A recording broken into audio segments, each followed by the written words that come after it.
Hello नमस्कार दोस्तों, इस वीडियो में समझिए प्रोटीन क्या है, प्रोटीन कितने प्रकार के होते हैं और प्रोटीन का क्या क्या उपयोग है। लूसेंट जीके से जो सभी कॉम्पिटिटिव एग्जाम समझिए प्रोटीन क्या होता है।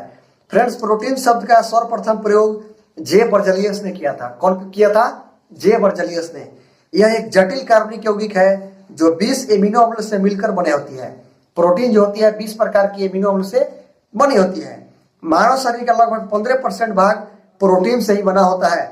मानव शरीर में जो प्रोटीन होता है, इस सभी प्रोटीन में नाइट्रोजन पाया जाता है, याद रखेंगे। ऊर्जा उत्पादन तथा शरीर की मरम्मत दोनों कार्य के लिए प्रोटीन ही उत्तरदायी होता है। मनुष्य के शरीर में 20 प्रकार की प्रोटीन की आवश्यकता होती है, जिसमें 10 का संश्लेषण उसका शरीर स्वयं करता है तथा शेष 10 भोजन के द्वारा प्राप्त होता है। सोयाबीन और मूंगफली में प्रचुर मात्रा में प्रोटीन पाया जाता है। सोयाबीन और मूंगफली में।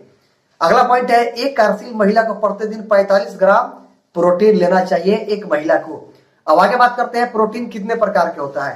तो फ्रेंड्स, प्रोटीन मुख्यतः 3 प्रकार का होता है: सरल प्रोटीन, संयुग्मित प्रोटीन और व्युत्पन्न प्रोटीन। पहला सरल प्रोटीन क्या है?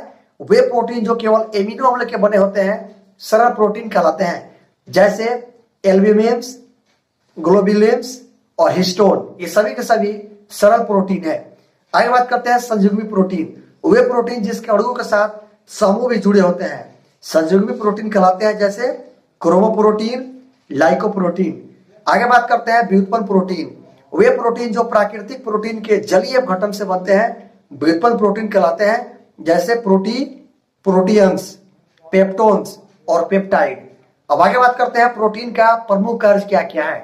तो फ्रेंड्स, प्रोटीन का प्रमुख कार्य है ये कोशिकाओं, जीव द्रव्य और ऊतकों का निर्माण में भाग लेता है। अगला कार्य है यह शारीरिक वृद्धि के लिए उत्तरदायी है। इसकी कमी से शारीरिक विकास रुक जाता है। बच्चों में प्रोटीन की कमी से क्वाशियोकर एवं मरासमस नामक रोग हो जाता है। अगला है आवश्यकता पड़ने पर यह शरीर को ऊर्जा देता है। अगला पॉइंट है ये जैव उत्प्रेरक एवं जैव नियंत्रण के रूप में कार्य करते हैं। अगला पॉइंट है अनुवंशिकी लक्षणों के विकास का नियंत्रण करते हैं। और अगला पॉइंट है ये संवहन में सहायक होते हैं। फ्रेंड्स, आगे समझ लेते हैं क्वाशियोकर रोग क्या है। इस रोग में बच्चों का हाथ पांव दुबला हो जाता है और पेट बाहर निकल जाता है। और मरासमस रोग क्या है फ्रेंड्स? इस रोग में बच्चों की मांसपेशी ढीली जाती है।